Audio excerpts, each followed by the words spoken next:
Jo, what are you doing? Well, I'm actually assembling a custom game. Because we're still working from home at the moment because we haven't quite got into the new office yet.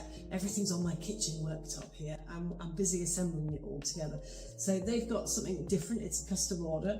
And they wanted it to be clue themed. Now obviously we can't sell clue themed games because it's under copyright, but we are allowed to do occasional versions for people under sort of fan art kind of mentality. So it's not a sold game. They've commissioned us to write something specifically for them, and this is what this game is.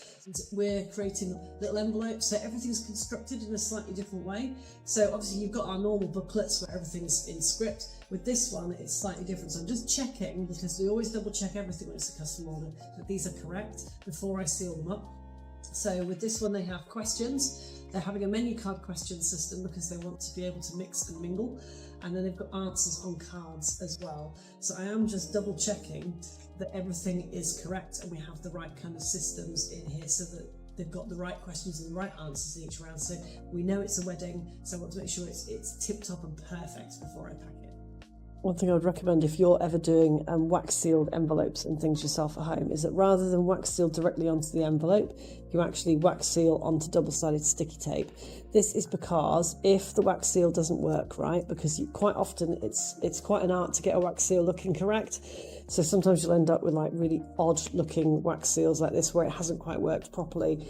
And the other thing that happens with wax seals is it quite often soaks into the paper, and it will quite often seal not only the envelope but also the paper inside the envelope to the envelope, which makes it very difficult to unpack.